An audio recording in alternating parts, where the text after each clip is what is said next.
keep saying this in the videos, so forgive me for saying it again, but I'm not necessarily the best of readers, and that even applies to this very book that I wrote myself. I still mess up. So if you want to just buy the book yourself and read it, you know, great. By all means, please do it. If you don't mind my ramblings and imperfect way of reading this, then please listen along. I hope you listen along because it is a good story. It is a good book, I promise. Yeah, you can just always go to erfowles.com and you can buy a book there. You can buy it off of Amazon. Quite a few places that you can buy it, and then you can just follow along or read it on your own. Okay, so we're on page 23. They walked for several blocks before she finally stopped them. "This one," she exclaimed. The window to the shop displayed several dresses on mannequins. "Ugh," groaned Emery. "She has become such a girl." "Sounds like I should come home so I can put a stop to that," teased Samuel. Ignoring them, she led the way into the shop. "What can I help you with?" asked a pepper-haired man behind the counter, looking over his spectacles. Behind him, a boy about Emery's age had been stacking shelves until he saw Bevan and had to stop to stare. Stop and stare? Anyway. I'm just looking for a dress, and the ones in the window caught my eye," explained Bevan. "Would you like me to take one down for you?" offered the clerk. "Yes, thank you." She moved in front of a full-length mirror when he handed her the dresses. She turned to her brothers and asked, "Which one do you think I should get?" "The one you like," stated Emery, smiling mischievously. Samuel chuckled as she stuck her tongue out at Emery playfully. Noting that the clerk's son was still gawking at her, he asked, "Which one do you think she should get?" Bevan turned to see who he was talking to, and only now seemed to notice him. His cheeks went rosy, but he answered anyway. "The green one. It brings out her eyes." He quickly turned away and went back to work. She turned back to the mirror and held the green dress up to herself. "I think I'll take it," she announced. "Thank you," she told the boy. "It will need to be altered. It's a little too big," she informed the clerk.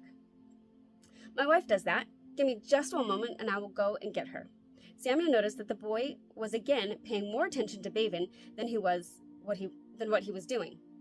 On the ground in front of him sat an unopened box of supplies. He nudged Emery, drawing his attention to the boy as he carried an armful of material in that direction, still too busy watching Bevan to notice. They watched as the boy tripped over it, falling forward. They watched as the boy tripped over it, falling forward, the contents of his arms flying everywhere. "Are you all right?" asked Bevan, concerned. Emery made a sort of snort, after which he and Samuel could no longer hold it in. They ran out the door, laughing until their cheeks and sides hurt. Emery was reenacting it when someone tapped Samuel on the shoulder. He was still smiling when he turned to face him. He did not recognize the man. He was slightly taller than most, lean, with a slight build, and his light brown, wavy hair hung loose to his shoulders. "Samuel Callow?" "Yes," responded Samuel. The man let out a small chuckle. "I knew it had to be you." Samuel only eyed him suspiciously, still uneasy from his last encounter with a stranger.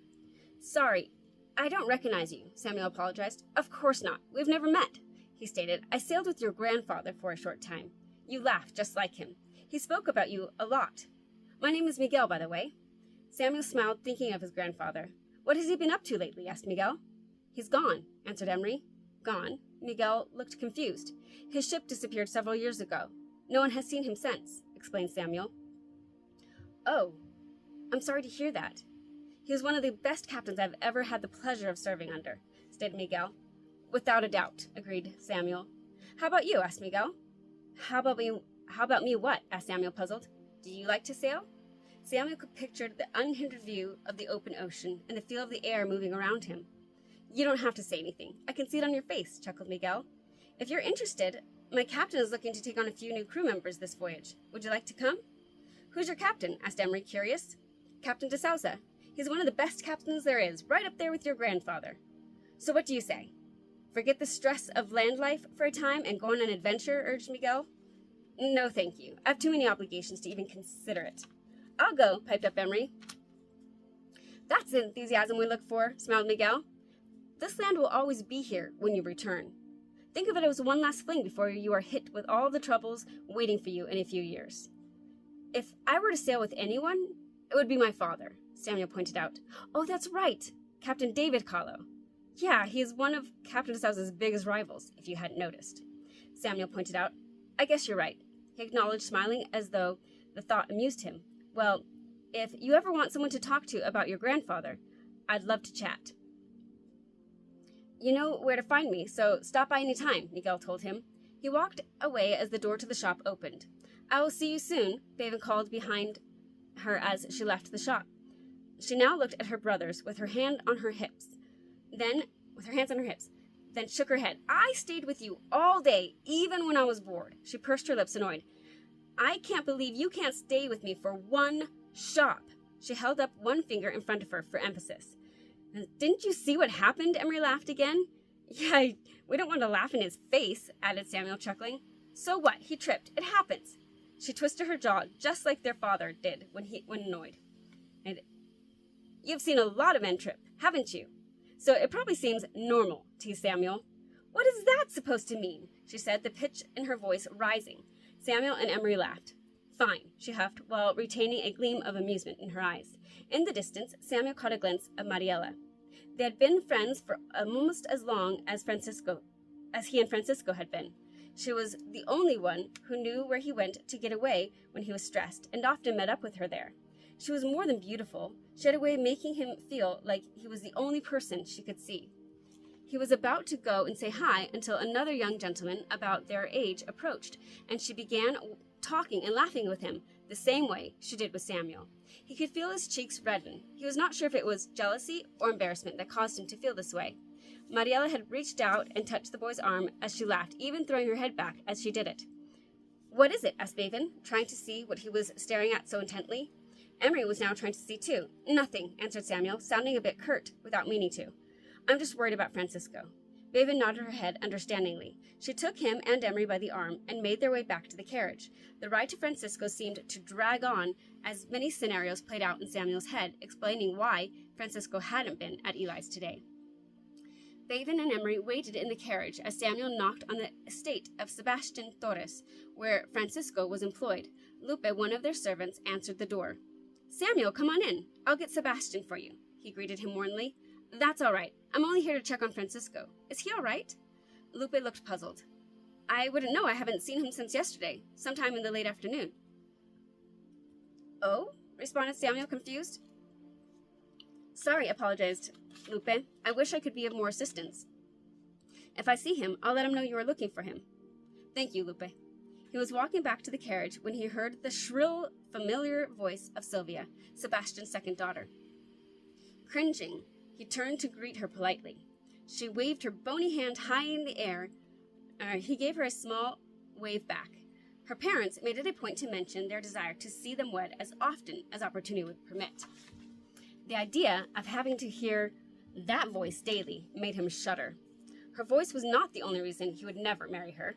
Everyone, including himself, knew the only reason they wanted them to marry was for his money. She and her older sister Gloria were whispering and giggling to each other as they approached him, their maid Lisa following close behind.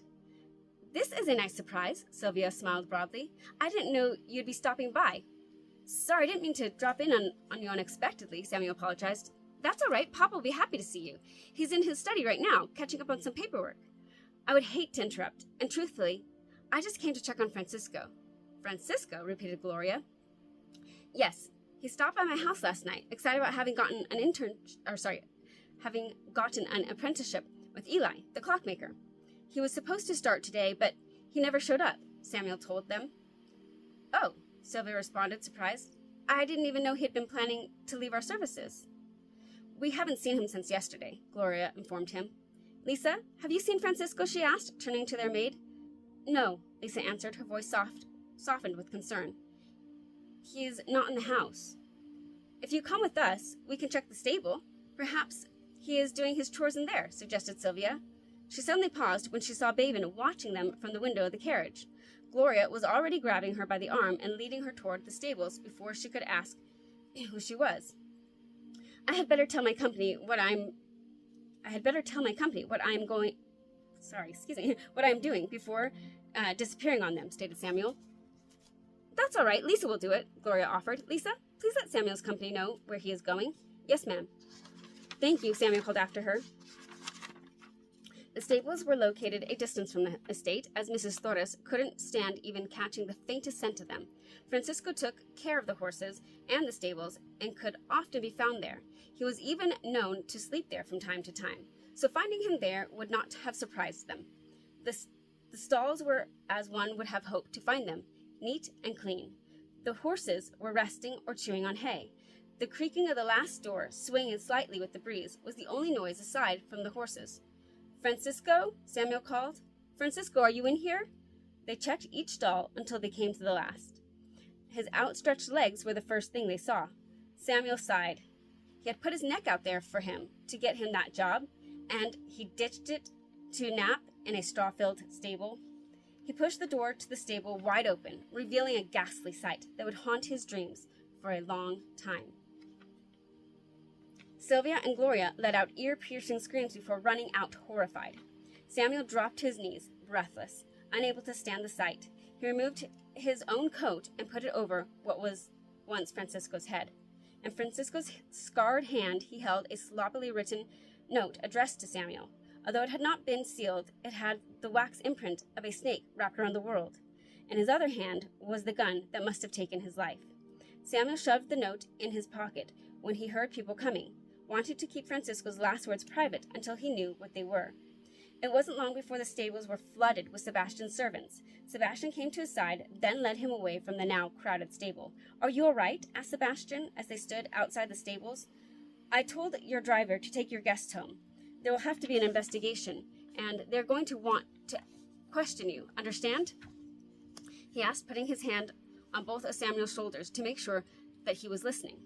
The feeling of trying to listen to people while being underwater was the only way he could describe this moment.